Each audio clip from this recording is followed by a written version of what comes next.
and she was there sitting next to a woman who gave a very moving, I might say a very moving testimony. It wasn't really sworn or anything, so you almost can't call it a testimony. But a woman who named Regina Ledford tells about her heartache in being someone who has to beg for at least part of her living. She lives at 911 South Holly Street, and when I called her last night after getting her contact information, Beth Foster was there on the phone, and I think maybe Beth had brought her to the meeting. She was Regina Ledford, probably in her late 50s, spoke with great difficulty, with some emotion as the first speaker, and she breathed into the microphone, and in the way she breathed.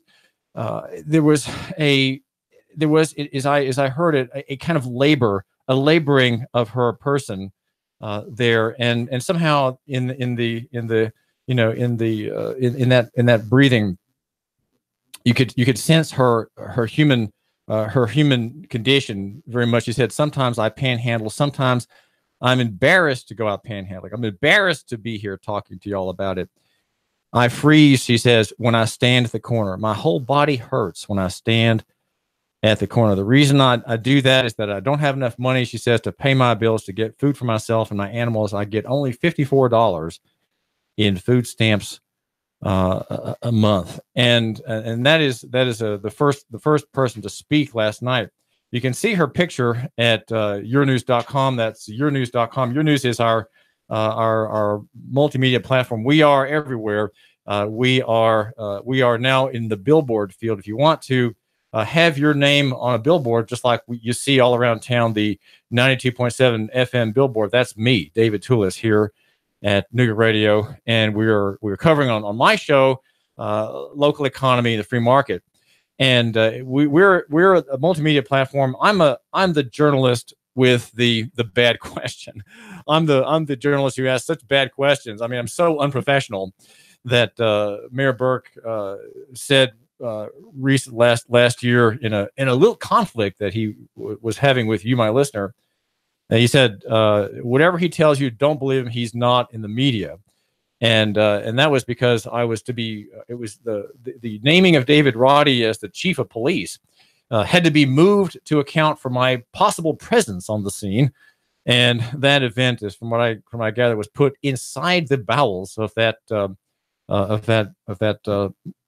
complex, that the police compound in Chattanooga, and that was because they didn't want me to cover it, and so Rob Simmons, the public information officer, barred my entry into a public event, and because he didn't want the CBS affiliate, we are connected with Channel 12, right? That our fellow CBS players here in the market. Channel 12 was allowed to go in, but only because it had not had too close a connection to David Tulis, the one who's not in the media. And indeed, I'm not in the media; I'm in the press. And so we are the multimedia platform, and members of the Free Press of Tennessee, asking the wrong questions. And we are here, and Beth Foster was at the meeting last night, and so were others, probably more than a dozen. You might say testified or spoke against, often at length, no more than 2 minutes, against a proposed ordinance that the Burke administration is putting forth. Now, Mayor Burke is relying on your not knowing something, okay? What he's relying on your not knowing is that the police department is his. There is a distinct connection, a legal connection in the way city government is divided into three parts. From Montesquieu, of course. Montesquieu devised, as in his French rationalism prior to the revolution, he was trying to find ways of expanding the state. And he figured he could expand it on three legs by making it three-part. An argument which suited very well the conservative and Presbyterian Reformed Christian people who founded this country, and they saw in Montesquieu a conservative way of having a national government in three parts: legislative, judicial, and executive. And in city government, we're following the Montesquieuan line of thinking that all American government follows, reflecting truly a Christian analysis of the state as being potentially dangerous and needing to have internal self-limiting components, right? That's why we have three branches, because one branch will limit the opportunism, the expansionism and interventionism of the other one or two. And we have that in city. And the police department, to get back to David Roddy with his whiskers, the police department is a branch in the is a part of the executive branch, Mayor Burke. So Mayor Burke has made this proposal. He has floated it. And the whiskers of the population, if you will, I would say, have shot it, have pricked it. They have pricked the balloon, and it has collapsed with a pop on the head of the police cruiser taking David Roddy away from the city council last week when he made his proposal. Now, this proposal for an ordinance to ban panhandling, to ban the begging of alms among the poor in Chattanooga, is not in Wade Hinton-esque form. Wade Hinton, the city attorney, has not drafted the language yet to expand the scope of the existing ordinance. The existing ordinance simply is 3 pages long when you print it out, and it simply allows the cops to criminalize begging in the touristy areas of Chattanooga. We don't want tourists to support our homeless poor and beggars. No, we want that to be done only among residents and spare out of town people from having to deal with our local human trash. Right? We don't want to have tourist dollars going to clink into aluminum cups. We don't want that. We will have local people do that clinking in their own generous hearts. So that's why we spare our visitors from Seattle, from Washington, from Dallas, who are here enjoying our wonderful sights. We are Chattanooga, the gig city. We have things invisible to enjoy and know about, and things, of course, visible. That would be Lookout Mountain. That would be Rock City, the aquarium. Now, this is David Tulis and Collier, you're live on the air. What can you tell me? And so the trial balloon of this ban floated by Mayor Burke and his subordinate, his nominee David Roddy, I would say has been popped by the whiskers, the pinpricks of the people, and they were, all of them yesterday, about maybe between 10 and 15 spoke. I lost count. Forgive me for not having that number for you, but I was trying to run my phone, take pictures, make notes, and so I just kind of lost track of the people who came and went. Some spoke just for a moment, some just for a minute even, and so they came on. Here now is here's a woman named Madeline Doherty. She's a teacher. And she is, well, no, she's not a teacher. Hold on. Her name is Madeline Doherty. Hi, so I'm Madeline Doherty. Here she is. And I am in District 5. So I also was not planning on speaking, but listening to everyone else, I realized I absolutely had to. So I'm an 8th grade English teacher. I work over at CPLA. Sorry. And because I work in a social studies and English combined classroom, we had a lot of conversations about current events. And granted, this current event has not come up in my classroom, but my students, 13, 14 years old, seem to have a better analysis of how poverty functions and how people get out of poverty than our police chief and members of this council. And that's kind of disturbing to me. We have a lot of discussions in our class because we're in our abolition unit right now. So we've been having a lot of conversations about race, a lot of conversations about poverty, a lot of conversations about criminalization and the roots of policing. And if my 13-year-old students can understand that putting someone in jail doesn't fix any of their problems, that fining them for being poor doesn't fix any of their problems, it is baffling.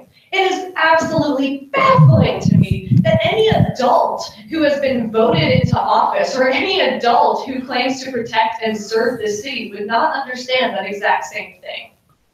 And we're hearing Madeline Doherty, a teacher, and she is declaiming against Mayor Burke's and Chief David Roddy's proposed ban on panhandling in Chattanooga. She had 5 minutes to have the floor, and she's already more than half done with her this pitch. idea that panhandlers can get aggressive. Look, I go downtown with my 4-year-old daughter almost every single weekend. We have our mommy-daughter date.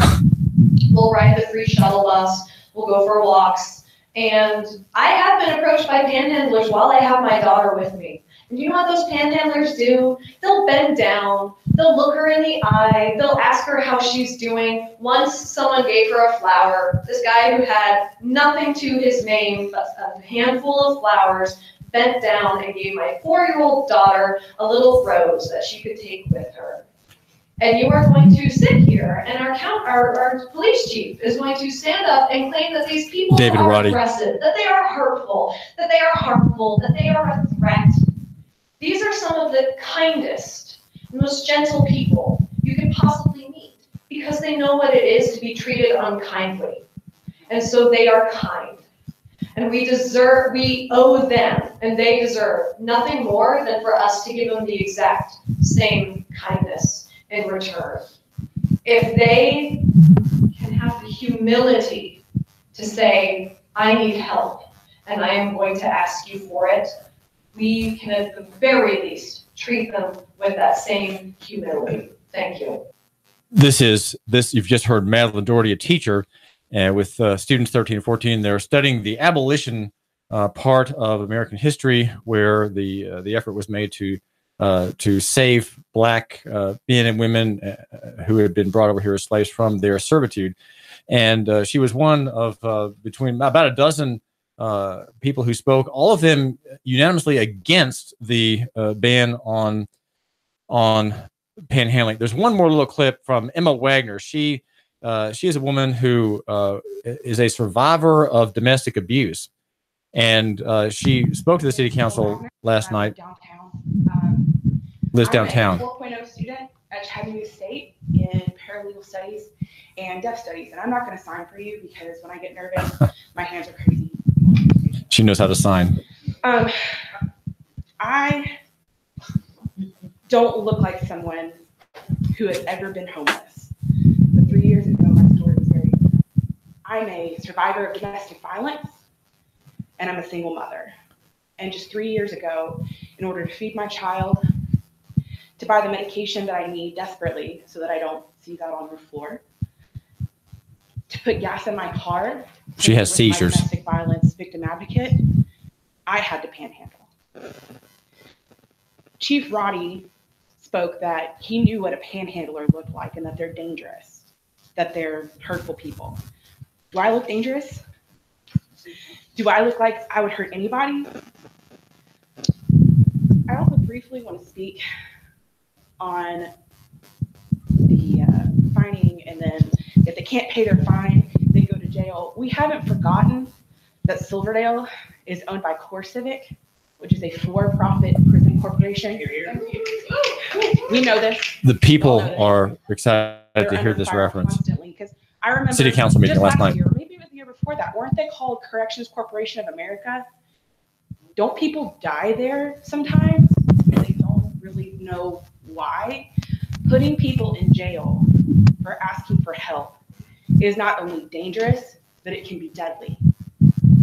This is David Tulis. We're hearing some of those who spoke last night at the city council meeting. That was Emma Wagner. She is a woman. She's a 4.0 student, a 4.0 student at legal studies at Chat State. And she asked, do I look like a beggar or a panhandler? And the answer is no. But she says, well, she did have to do that. She did have to beg for alms in parking lots and sidewalks at a time when she was facing domestic abuse. In other words, a man, either husband or beau, was beating her, and she was trying to survive. And she has, as she tells us, a three-year-old child. And so you can't tell a panhandler. You really can't identify a panhandler by look or dress. And so the ordinance that the Mayor Andy Burke's administration has proposed is not being well received. We could put it very mildly. And the testimony last night of the public, the hoi polloi hour, if you will, of the city council meeting, when the meeting is adjourned, or when the official business is closed, there is the open mic for members of the public to have their say on any topic that is not on the agenda. And because the administration of Mayor Burke has not written some words to change the ordinance in the city ordinance, which is number 11352, that would widen the scope of that control. It is not on the agenda, and it may not ever make type. It may be that already by this morning, Mayor Burke, having heard of the public protest among his own constituents, right? These mostly are Democrats who are speaking. They are telling him that this Dave, we just can't have this. We're just going to let it go. That may already have been decided, and it may not end up over at in an email to Wade Hinton, the city attorney. Please put this. Please draft us the sentence or two that's required to change the ordinance, or give us some type on a couple pages indicating which lines in the ordinance, the current very restricted, narrow panhandling ban, how we can revise that to apply to everybody, and that. And every square inch of this municipal corporation known as City of Chattanooga. That may have already been sent. That may have been sent last night. Mayor Burke's top people were there. His chief of staff, Maura Sullivan. Well, she's not chief of staff. She is high operations manager of the city. The political end of the city, Mayor Burke's office, and his communications chief was there. Donna Williams was there. Others as well. On city business, right? City council meets every Tuesday, and the executive branch has people there to kind of keep tuned to what's being said and what is being discussed or debated among the people's representatives. That would be people such as Demetrius Coonrod on the city council. Well, this is David Tulis, and we have big doings in Chattanooga this morning. There have been across the county and in points beyond within reach of our powerful digital signal, our high definition 95.3 HD4 out 65 miles, all within that scope and beyond. There have been protests in schools, demonstrations of solidarity with school people, with church people massacred by people we would call in shorthand deranged, but we would call them fanatics of perhaps Jean-Paul Sartre's existentialism. If you remember having read The Stranger back at the university or back in high school, you have a sense of that anomie, that sense of alienation that creeps into the heart of the detached man. In our time, mediatized, detached, militarized in his thinking, having been fed a steady diet of bloodthirsty movies out of Hollywood and military games, and a kind of relativistic framework taught to him in public school.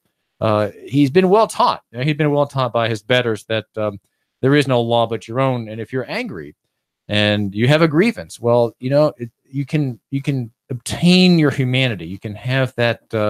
That moment of reality when you have made a decision against all convention, all that's right and true, all that everybody understands to be the truth about things, the human status. You can go against that, and in that moment, you are more human than you ever were before. That is the lure of what the existentialist Jean-Paul Sartre talked about, and becoming at that moment of self-destruction, you are your most human. That is, the framework of suicide, effectively. And at that moment of committing suicide, you are your most human. That's the kind of the mantra of this school massacre. And can Sheriff Hammond stop them? I think perhaps Sheriff Hammond should shut down public schools as a health hazard. He cannot guarantee the safety of your child individually. He looks only at the mass, right? He looks at the mass, and he can't protect the mass, and he certainly cannot protect your child as you would want that school system, which is exercising the lawful duty in loco parentis. It can't protect your child, though it is in your place. It can't protect your child more than you can. And so you, my listener, being a happy patron of Hamilton County Schools, are putting your child at risk, and you think you can't do anything about it. And Sheriff Hammond, well, he's thinking, well, I just need to increase the budget for more SRO. Is that the answer? I wonder if that's the answer. I doubt it. It really isn't the answer. The answer is local economy, the free market, is people living out their lives independently of the state, independently of the the messianic pretensions of our matron there, Nashville, Tennessee, and county. Traffic, news, and information. Nooga Radio. Digital FM 95.3 HD4.